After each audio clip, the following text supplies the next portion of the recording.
right now on Higher Journeys Radio with Alexis Brooks.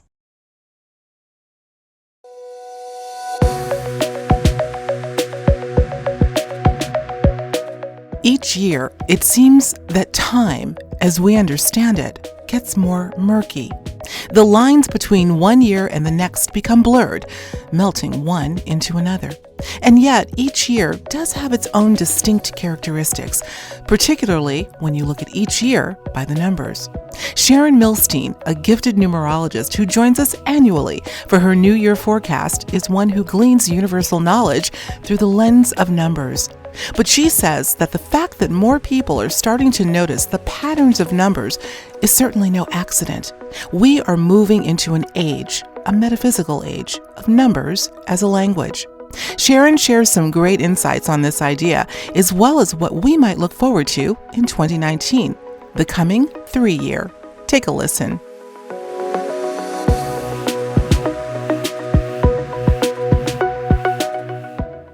Sharon, I know I must sound like a broken record, but I've got to ask this question yet again. Where on earth has the year gone?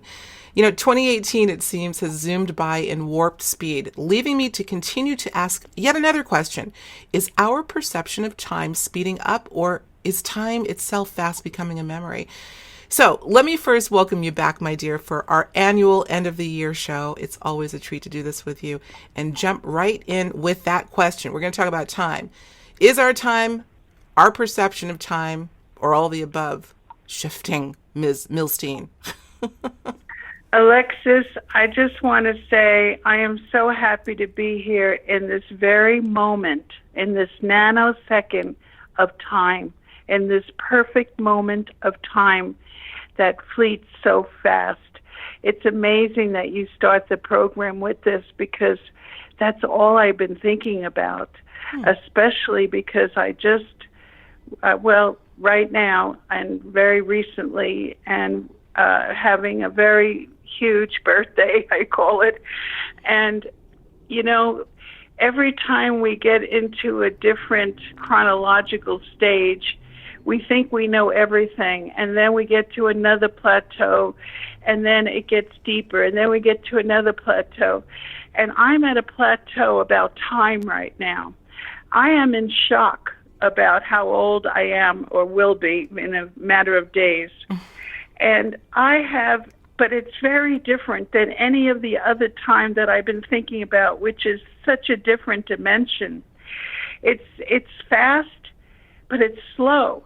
It's so incredible, the phenomena of time, how slow it seems, and how I look and see, oh my God, I have a daughter that's 52 years old. I just, and another one 44 years old, and it's like, what?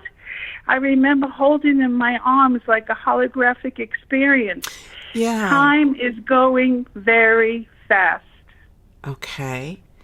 Well, I'm talking to people, always sort of checking the temperature out there, Sharon, and I too am hearing, interestingly, not just from those who may have reached a plateau in terms of their age, maybe they're in middle age and up, but from younger people even. They're sort of blinking their eyes saying, what happened? What's going on? So you mentioned this holographic idea last year. I just listened to our 2018 interview. And by the way, Journeyers, I would absolutely recommend that you go back if you haven't heard it already. Always great to juxtapose the previous year with the year that we're in and where we'll be going. So, but you mentioned this idea of the holographic idea of reality, which is not, people talk about that we may actually be living in a hologram. How do you think this relates to time? Well, it's almost like the holes, the portals of this world are opening up and revealing the past, but the past is, we're trying to look in past history, archaeologists and such, so that we could understand our world. But, this is, to me, like a very holographic. It's almost as if I'm here, but I'm not here. I'm an observer. And, I look at all the different people there are, and people that are from different places, not just because of their, lineage and culture and such like that, but there are different kind of beings in this world, and some of them are from love and nurturing and consciousness, and some of them are more of the animal kind of vibration. So there are certain people in ancient religions and cultures that believe that we have two neshamas, two souls. And one soul is the godly soul, and the other soul is the animal soul. Mm-hmm. And I run into people when I'm out and about, which is not too often, with the animal soul, which is so hard to penetrate and understand. I'm a person of nature who really wants to understand. And this past year, well, we're still in the year right now, and I always like to say the date. Today is December 18th, 2018. Interesting. And there's just so much to say on it. It's complex. It's a duality. It's slow as we go through it and try to make our plans to get through our day's routine and just our family and watching them, and then all of a sudden everything is gone, everything is different, and we're at a different plateau. It is just peeking through this other dimension that keeps, I heard your show with John Rappaport about bleeding through, and I look at it as, these portals also that are opened up, revealing the past, but also such incredible metaphysical information about things that are just not synchronicity, that are, well, they are, but there's another language going on here, and and numbers are help. They do help us unravel some of these mysteries in the world right now, our secret language, which are the numbers. Mm-hmm. And, there are so many different kind of languages. It's not just the spoken language. Stones and minerals are also languages. And in ancient times, there were priests that wore breastplates, and each stone represented a tribe. And their stones were also their secret language. When their enemies were upon them, the stones would get dull, and if they had to make a decision, the stones would get bright. And I think that there is a connection between nature and stones and minerals and crystals and numbers and colors. All outside of the box. Absolutely. Well, we know that everything really boils down to light. It's about frequency. But when we boil it down, all things come down to light. And our spectrum, perhaps our spectrum of how much we're able to see. The visible spectrum, they say, is very, very small in terms of what we humans see. But it seems through what you just said, Sharon, that maybe the spectrum is starting, well, maybe we're starting to see more of the spectrum, I guess is what I want to say, through numbers particularly. I love to talk about numbers. Let's get into that a little bit more. Let's talk about the 11-year real quick. We're in an 11-year, Alexis, not a 2-year. Let me remind myself. But in a sense, you were correct. I mean, even though numerology takes a compound number and breaks it down to a single digit to get the essence of the vibration, that's how we work. We work with formulas. The 11/2, which is how it's supposed to be presented, the 2 is still significant, and the ones are also significant. But the 11 as a whole is a very masterly number, and it's this year, 2018, that we're still in at the very, very end. And I did mention, it's almost like a sequence of time. In 2017, we were in a 1 year, which had to do with the power of the people and water and unveiling things. And now 2018 has to do with a metaphysical, the master number. It has to do, and I mentioned this on the last show, It has to do with being the seeker of God. You know, and getting, whether people are connected or not, we're all sort of moving according to the great architect above. So we are moving along that way. But the seeker of the truth, you know, wanting to also understand the whys and the wheres of the universe, which is coming clearer this year of 2018. You know, I talked about the conspiracy of secrecy and how the boys' club is now turning into the girls' club, the swing of the seesaw, the unveiled information that we're getting, the political karma that's going on, because that's being unveiled. The truth is coming out, and now the punitive results, jail, and it's political karma. That's what I call still it. Going on. I want to bring something up before we leave the God conversation. I don't know that we'll ever leave it, but I do recall when you brought that up last year, Sharon, when you mentioned something like, how did you put it? That we will be not only seeking wisdom from the source, but perhaps that source will be speaking closer, or God will be speaking to us in a more direct way, I think is how you put it. And I find it interesting. This little just popped into my head today.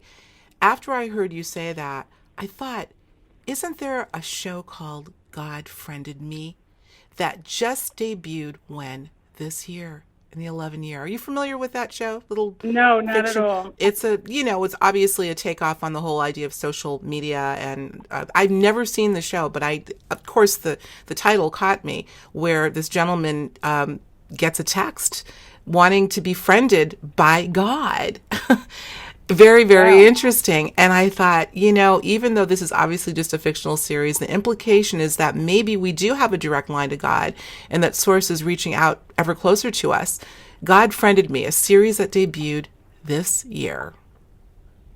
I think that God is giving us messages in different ways.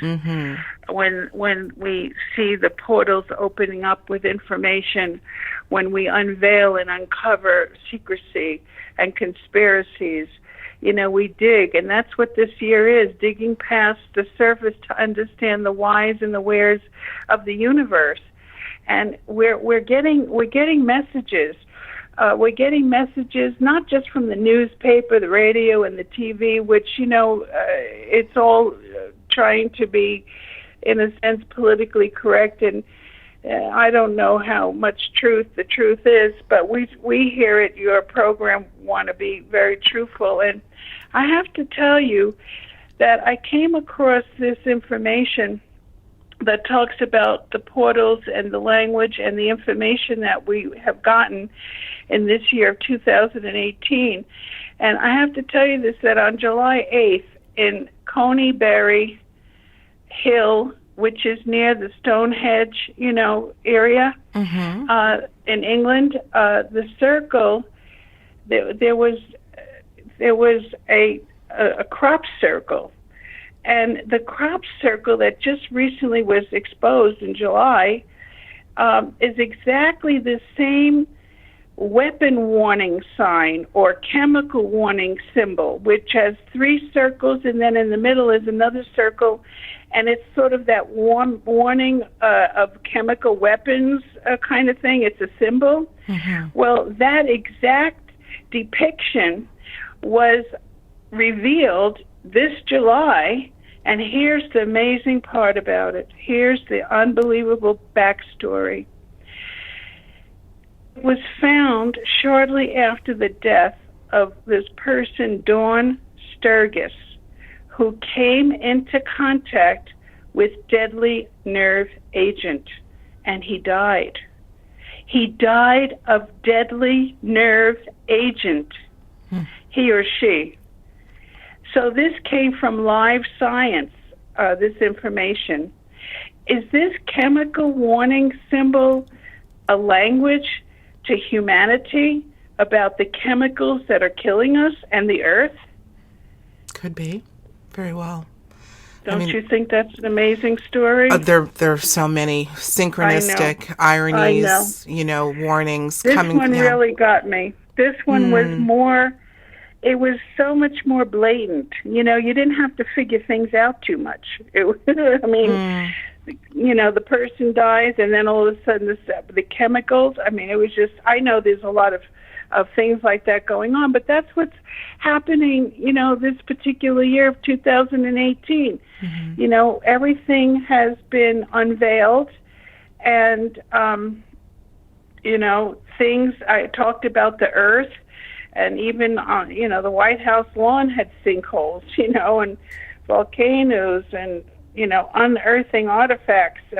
I found out that July there was an earthquake in Mexico, and it cracked a pyramid, which I didn't know there were pyramids in Mexico. Oh, absolutely. Absolutely. And there it, are. Mm-hmm. and in it the Yucatan. revealed, excuse me? In the Yucatan, as well as other places, but yes. Mm-hmm. Yes.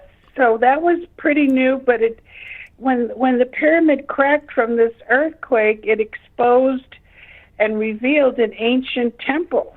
And it's like we are the portholes, or the portals are being opened up in different ways, and the language, other than speaking, is trying to give us messages, just like the time is. We talked about time and repeated numbers and such. Mm-hmm. Mm-hmm. I want to definitely talk about that. I want to take the numbers conversation right into this 3-year, which I think we're going to get to it right now. I think it's time that we do.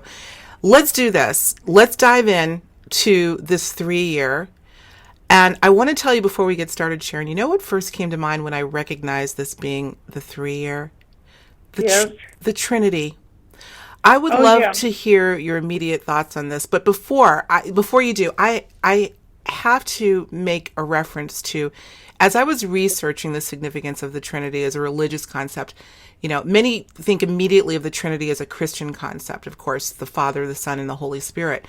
But interestingly, the Trinity as a structure exists in many cultures and religions, including Aztec, Egyptian, Buddhist, Gnostic, Hebrew, Hindu, Mayan, Nordic. Wouldn't this be amazing? This is what came to me. Tell me what you think. If the Trinity, if this 3-year in some way will illuminate the idea of the Trinity, this being a common thread throughout most religions, the symbolic significance to me is that maybe we're finally going to bring all cultures together and erase this division that has just been ripping us apart. I just kind of went off on a tangent there, but it just immediately came flooding in when I thought 3-year Trinity, boom, boom, boom. It must have, you must have gotten the vibrations of me, of what I've been studying, actually. It's so amazing you say that, because, the 3 major religions, Judaism, Christianity, and Islam, those are, the 3 major religions, and which are 3, of course, and then it's a triad, really. A triad, it has yes. it has to do with also, as you mentioned, the Hebrew patriarchs, Abraham, Isaac, and Jacob, and each one of those patriarchs had a message and lived by a certain rule, and it had to do with compassion, it had to do with order and justice, and it had to do with the truth. And when God made the world, the first, there was light, and I'm not sure what the second one might have been, earth, but when on the 3rd day, and it's in all the holy books, and it was very different. The 3rd day, he said it was very good, good. He said it twice on the 3rd day. And what I found out also is that when a 3rd child is born, and I didn't have 3 children, but when a 3rd child is born, it's supposed to be superior and lucky, a very special kind of information there.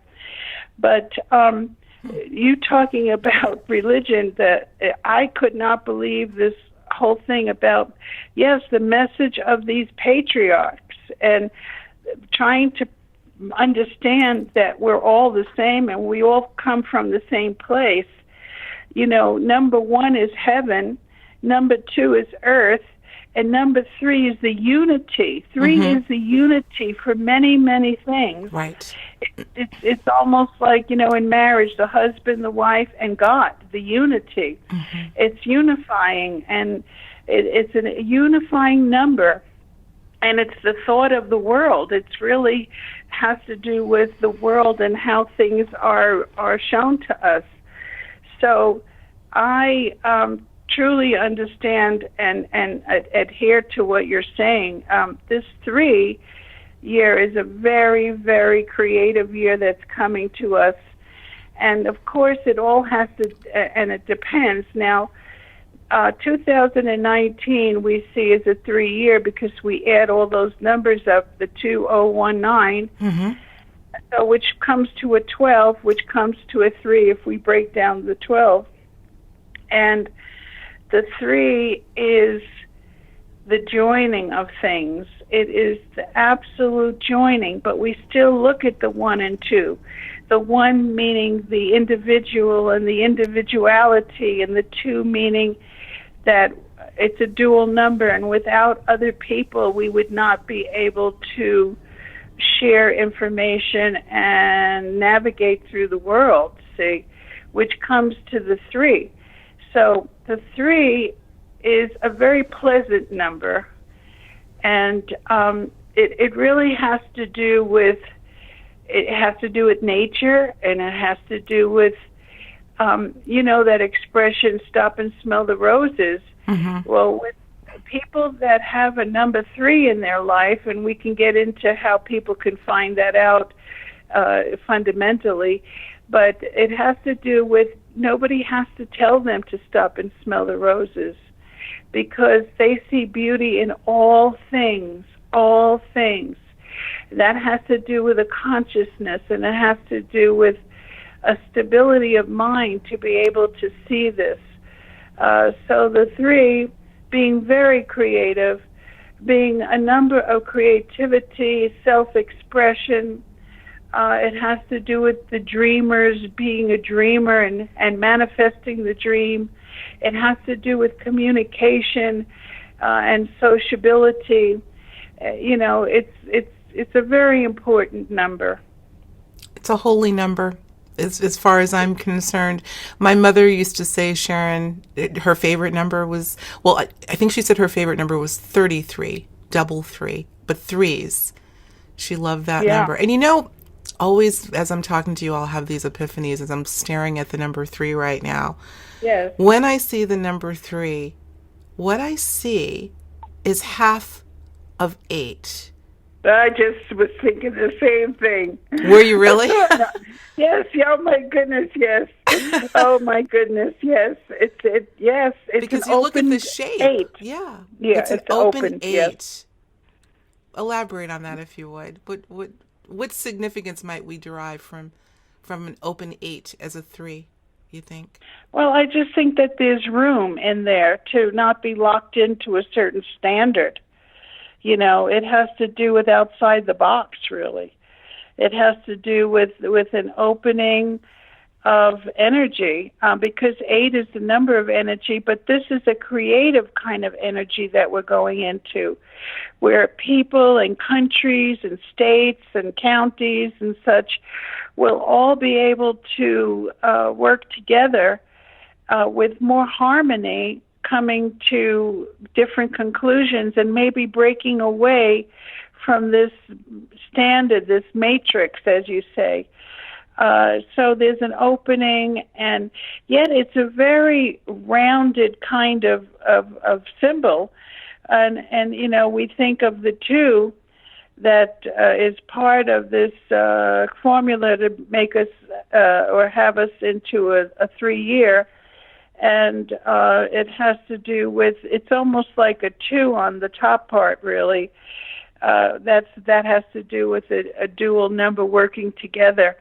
So I think that we might see this as far as a breakdown in certain standard strategies that countries and politicians go by.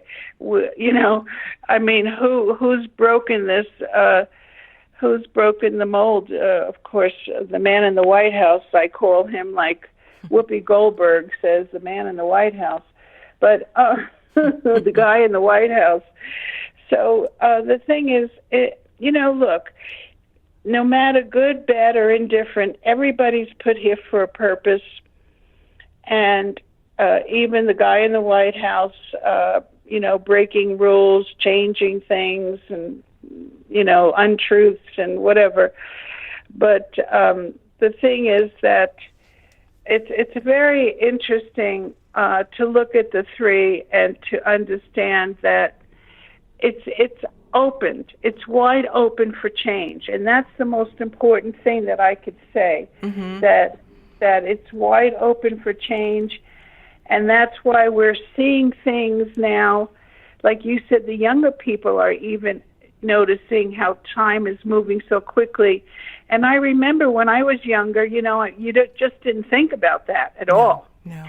You didn't think about anything but what you were going to do right there and then. You didn't think about stiffness or illness or time, or it just was discovering oneself at a young age. So we see this, the discoveries that are opening up to us, the portals. You know, even this thing about time with numbers repeating itself. You know, so many years ago, we didn't have digital clocks. And so we didn't really pay attention to numbers being repeated in the time mm-hmm. Reference. We didn't pay attention because we didn't see it blatantly. But, you know, progress and digital energies that are being manifested, and whether it's AIs or other phenomena, we are seeing these numbers repeating themselves. Mm-hmm. So back to the three, it's an opening. It's a portal in a sense. It's opened. It's a portal. It's open for discovery. It's open for understanding who we are right now by what our history was then. You know, seeing that temple from the earthquake that cracked the pyramid in Mexico this year, and to see that there's an ancient temple, to discover these things that we didn't know existed before and to try to understand it, is bringing us to understand maybe the world, or even understanding or trying to understand this holographic experience that I feel like I'm having myself. Interesting.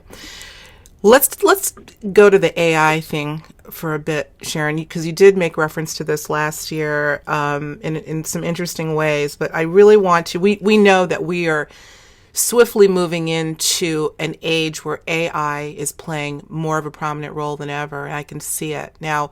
There are people that are on both sides of the fence when it comes to if it's a good thing, if it's not a good thing. I tend to think that where we always want to make progress is this the area that we need to be making it in, and how far are we going to let artificial intelligence dominate our lives? You know, this is a big deal. So we're certainly not going to be taking any steps backwards. We're going to be moving even more headfirst into an AI life. What do you see happening in terms of AI in 2019? Yeah. I just see it as more escape holes from the past, but bringing us probably back to, I know this sounds really crazy because our history, even though there were crop circles, and even though there were the Bermuda Triangle and many things that have happened from the past, we look at it in awe, but we also look at it as maybe some understanding and direction for us right now. But it's also pushing us forward to sort of uncharted territory, but yet that uncharted territory could have really been from the past. Understanding the crop circles, understanding, Stonehenge, and how how things will move. Pyramids, how could they build something like that where they couldn't even do it now with modern technology? They use numbers and formulas, and we see so many things, these electric cars and electric or self-driving Driverless cars, cars, right, which is yeah, scary to me. driverless cars and vacuum cleaners that are vacuuming a house. It's like the Jetsons, you know. It's so amazing that somebody could think of shows like that, their imagination, the fertility of mind to make TV shows many years ago, the Jetsons, and so many, you know, other kind of Star Trek and things that are being, you know, used now that were in somebody's cellular memory then. Mm-hmm. So I believe that that's also connection. How far are we going? I ask that question all the time. You know, for this big birthday that I'm arriving upon, one of very good friends bought me a smartphone, something I never wanted, you know. I've talked about all of these electronics, which I just don't really pay too much attention to. And I never really wanted a smartphone. And so, okay, they bought me a smartphone, and the back of it with all these glitter things falling, and it's like, okay, it's pink, it's pretty, okay, fine. I don't know how to use it. I just want to get a phone call and maybe make a phone call or get a text. That's it, period. And I'm sitting there, and the other day I'm talking to my daughter on the landline, which I'm on right now, and this has happened a few times now. The cell phone, which was turned off, is talking back to me. Now, I know people have experienced this probably, but I felt like a huge invasion of privacy. And I said to my daughter, I cannot believe that this phone it's off. I am not using this phone. What did it say to you? What did it say to you, Sharon? Whatever my last sentences are, it repeats the whole sentence. We've heard of or that. Yeah, it looks up a word that I might have mentioned on the phone, on the landline phone. Without you asking. Okay, so I didn't ask. This is happening. Yes. Now you understand, because I know you know that I'm not an electronic person. And although this modern progress has brought us to certain convenient places, it's also an inconvenience as well. And so these UFOs, not UFOs, but these smartphones and these driverless cars. Whoa. How did we go from UFO? That was a Freudian slip, because that's the next thing we're going to talk. Yeah. Well, how did we go from smartphone? Okay. Yes, I have a very big interest in all of these, you know, areas that are very mysterious and metaphysical, and I really like to dig also, just like the 11 year that we're in right now, dig past the surface to understand the whys and the wheres of the universe. But, you know, why is my phone talking to me when it's not on? Why is it repeating my last words? Who's really listening? Exactly. You know, as far as we move forward, which we do, and we are, and I think that babies are even being created with artificial intelligence or something, I heard. I'm thinking, my goodness gracious, do I recognize the world? You know, I was born in the 40s, which is hard to believe when people ask me my date of birth. For various reasons, I can't believe what's coming out of my mouth, this holographic experience, this age plateau that I'm at, looking at the world with, you know, wide open, eating it up like a chocolate chip cookie. I mean, I came from a place where things had a stability. A law was a law, a rule was a rule. Yes, it was a matrix of a certain way of organizing and moving along in the world, but nothing makes sense right now. Everything is new, yet it's old.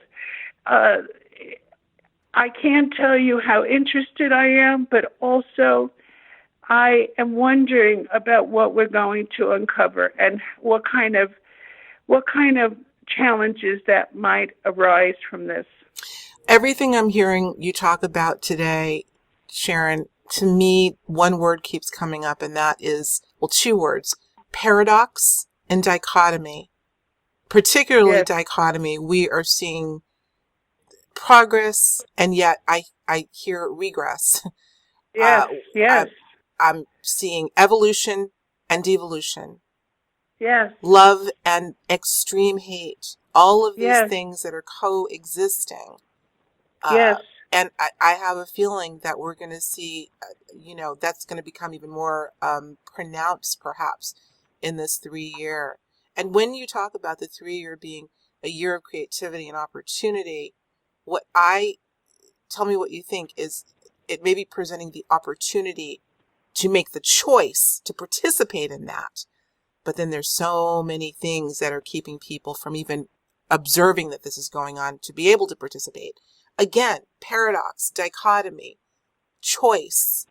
Everything is just there. It's like a big pot of stew. You So, know, people, yeah, I'm sorry. no. Go ahead. Comment, please. Just that people are locked in. The people that don't recognize a lot of the things is because they're like ostriches with heads in the ground. They just go by the standard, of what was given to us. John Rappaport talks about, you talk about. It has to do with what was formulated as a way of life and order. And there are people that haven't been able to look outside of this fixed world, and those that are able to look outside, people that are, I call myself an adult indigo child because I was a different kind of child that was not understood. And there are many of us that have an idea of being special, having gifts, seeing things in a different way, embracing creativity and trying to connect the dots. And since no parents are taught how to be parents and they sort of follow, one step in front of the other, they certainly aren't prepared for the different kind of child that we see now. Right. As far as I'm concerned, a lot of us are from different planets, and you can call them different parents, but digging deep again, we're coming from different places with different ways of doing things. I don't know how we got on this particular subject, but I start channeling as I start talking, and I bring whatever is coming to my mind. And this world is really, talk about putting one foot in front of the other. You don't know where to put your foot because everything has changed. I mean, think about being born in the 40s, and now it's 2000 and almost 19, and I've seen so many different worlds, really, at this point. So, I mean, this is really the challenge, but it's also interesting, and it's also exciting, especially if it comes to medicine, where they could pinpoint a cancer cell and not endanger a person, with, difficulties in their way of getting treated. So, there is certain, like you said, the dichotomy. It's really, we don't. It's dizzying. It's dizzying. It's absolutely shocking. I have to just say. Yeah, it is. It is.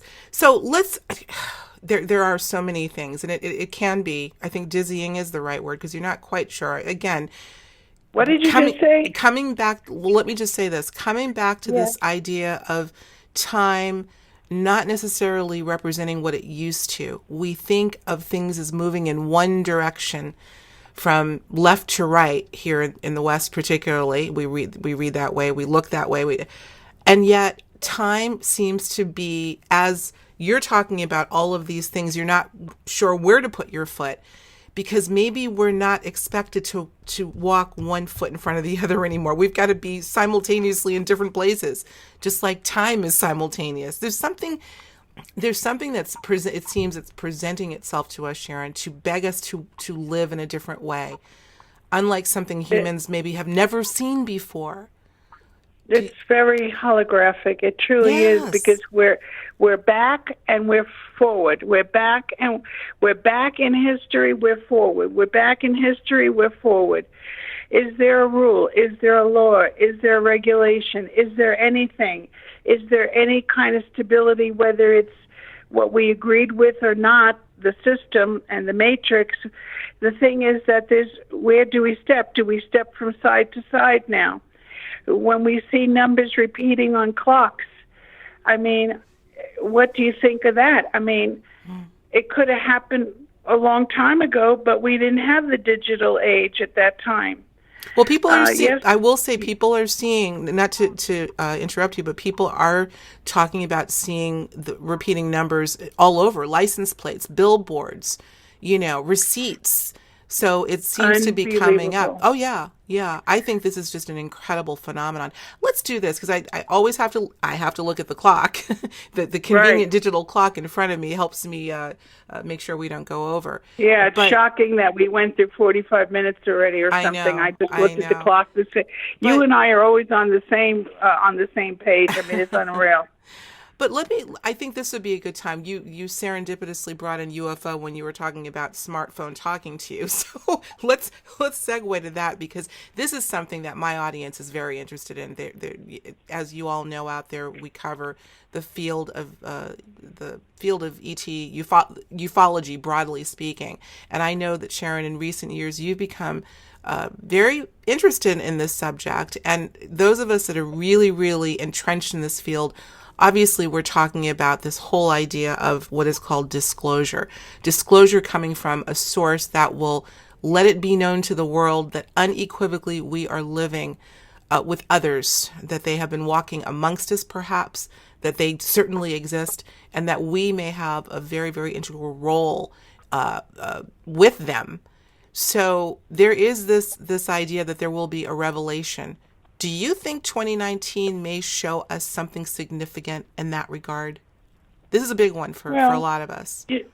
Well, as far as UFOs are concerned, there's compelling evidence, really, right, of different sightings and such.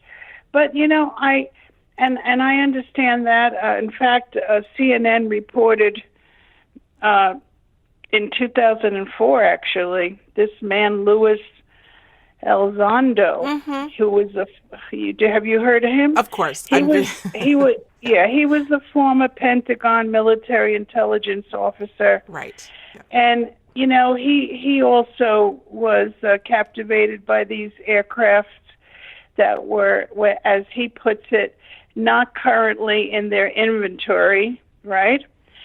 In the inventory of the world or the United States, these aircrafts. But, it was a funny thing that he said, if Trump can be president, then UFOs can exist. and I just, wow, that was quite something. Yeah. No, our audience, just so you know, our audience is very familiar with Louis Elizondo, of course, was a part of the, what is called the ATIP program. That, of course, was part of the big news that was released last year by the New York Times. So we've been talking about that a lot. And his allegations, or not allegations, but he's actually hinting that something significant may be coming in 2019 in terms of revelation about the existence of, we say loosely UFOs, I say non-human intelligence, because it's not so much about the unidentified flying object as it is about what's occupying it. Being aware of others. Do you think, and I'm just going to drill down on you here, what is your sense, Sharon? You're very intuitive in terms of our becoming more aware in 2019 that these sorts of things exist. Do you have any sense? Absolutely. Understanding, I've always interested in world events from the time I was a child, actually. And I remember Betty and Barney Hill's story. That was the first, in my young life at the time, 1961, I believe. And how, they were followed by a flying vessel, which they called Greys, were inside of the vessel, these ETs, and that there was thorough and intimate exams that they went through. And And so, and then there were many, many other sightings and such, and phenomena all over the world. The thing is that I believe that they're already here, disguised as humans. Mm-hmm. I believe that they procreated with humans.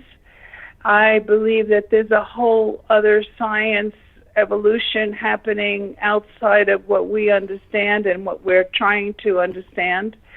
I feel that this number 3, which is sort of a broken 8, and 8 is more of a fixed number, locked in, actually, a very, very huge energy number. But the 3 is opened, and I think that there are many of us right now that understand that there are going to be more unveiling of these mystical understandings of ETs and UFOs. I believe they're here right now, because when I see certain people's actions and thoughts, I'm in shock. I'm thinking, really? I mean... So what are you saying? Are you intimating that they, in fact, may not be human, fully human, based on their behavior? Is that what you're saying? Now, based on the behavior of the people that I'm seeing that mm-hmm. are very different in thought and action, mm-hmm. I believe that they're part human because they're disguised as humans. And I know this sounds really far out maybe to some, but I know they're not from this, I can't say planet, but from, I don't feel that they're the same kind of humans as I am or you are. I just feel like they have an agenda, and I feel some of it is not gentle or compassionate or conscious. Mm-hmm. I think that that they're here already, I feel. And mm-hmm. yes, we might, I think it was either in 2017, I'm not sure, there was a whole hoopla about Trump exposing the UFO thing in Roswell or wherever it was. That's right. Mm-hmm. But we never heard anything more about it, really. Yeah. I mean, it was it was a farce, but at least it was mentioned. Right. So, yes, I do believe that there's going to be a lot more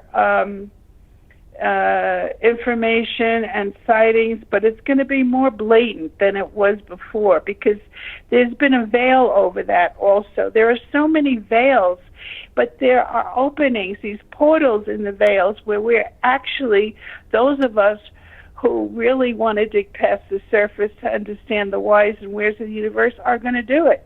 We are going to see it. So this number 3 year has to do with a creativity that we will all own.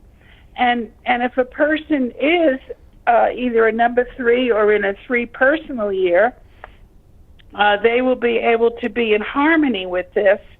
And there are certain formulas that we might not have time to get into for people to find that out. But well, go ahead. No, I think that would be a good idea in our remaining moments. I always want to leave our audience with something productive that they may be able to do, or something that they can plug themselves into as it relates to the macro, the year itself. Maybe you can go into that a little bit. Go for it, Sharon.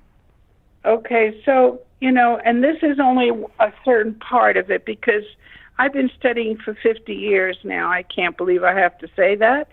But to find out if you are a number 3, and you could still be a number 3 with other formulas, but because of time, I'll just give some little ideas. I just taught a class on numerology, and there was a lot of interest. People want to know how to figure things out, but you can't misuse this power. It took me 50 years to understand. But if you were born on the 3rd, you're number 3. Mm-hmm. Your personal vibration number is number 3. But if you were born on the 12th, which is a higher octave, you're still a 3. Or the 21st of the month, you're still a 3. Or the 30th of the month, you are the 3 of the highest octave. So you probably are a very creative person. and you're probably a person who has a conscious level, and you're probably a person who will be able to innovate and create new ideas and new systems. Whether it's fashion, design, or just being able to invent and innovate a new concept that makes life easier but doesn't cause a lot of challenges. So a person born on any of those days in any particular month or year, it doesn't matter, they will be a 3, and since they're going into a 3 year in 2019, they will be in perfect harmony. Okay, that was the question I was going to ask. So we could assume that if you are a 3 in any way, that living in a 3 year would perhaps multiply the potency of that year for you, if you could put it that way. 100%. Okay, that's really let me go one step further. You could also be a number 3 in many other ways, and I'm going to give you another very simple way that the audience out there can figure it out. And they could also call, go online and make an appointment to have a reading. I'd be very happy to tell them their numbers. I do tell people their numbers. But if you take a person's whole date of birth and break it down to a single digit, so, we could just, if their month is a single digit, then okay, we add that. Okay, let me make it easier. Why don't we take an example of a birth date? Let's take, April 24, 1963. April 24th, 1963. Okay. That's probably the best way to do it. Okay, that's right. So, and I was trying to find a date really quickly in my mind that would come out to 3, and this necessarily won't, but so you write down 4-24-1963, okay? Then after the first 4, April, you put a /, and then after the 24 for the day, you put a /. So that means you have 3 boxes underneath that date of birth, right? 3 sections. So the first section, which is April, you bring down the 4. The second section, which is the 24th of the month, you bring down a 6, right? Because 24 comes to a 6 in numerology. 2 + 4 is 6, yes. Then in the 1963 comes out to a 1. If you add 1 and 9 is 10, and 6 is 16, and then 19, and then you take the 1 and 9, and it's a 1. Right? 1 and 9. Well, 1 and 9 is a 10, and then just so people know, I'm sure everyone does, but 10 and 6 are 16. And you, okay. Right, because 1 and 9 is 10, and then add the 6, 16, and then the 3 is 19. If you add all that little box up of the year, you come out to a 1. Is that correct? I believe so. Okay, are you confused about this? Because you're probably doing it while we're speaking. No, I'm just listening to you. I do this all the time, so I just want to make sure that the audience understands. Okay. You're basically adding everything up. Okay, go ahead. So if they add every number that they already broke down to a single digit across, they will have 11. And that would be their life path number or destiny number, as you may. Any person who adds up their whole date of birth, like I just mentioned, and comes out to a 3, because maybe it comes out to 30 or 12 or 21, and then that will be broken to a 3, that would make them also a number 3. So not just their personal vibration number, which is the day they came into, but also the whole date of birth broken down to a single digit. If they had a 3, they would also have more harmony of creativity and self-expression and networking than maybe somebody else. The other thing I'm going to try to get in here, we're at the very end, is if everybody in the audience just takes their month and day, whatever month you're born on and whatever day you're born on, okay, so say January 6th, okay? just the month and day. That comes to a 7. If you add that 7 to a 3, because the universal year in 2019 is a 3, that will be a number 1 year that they're going into. However, if they add their month and day together and bring it down to a single digit, and that is a number 3, then they may be in line with the universal year for 2019, which is a 3.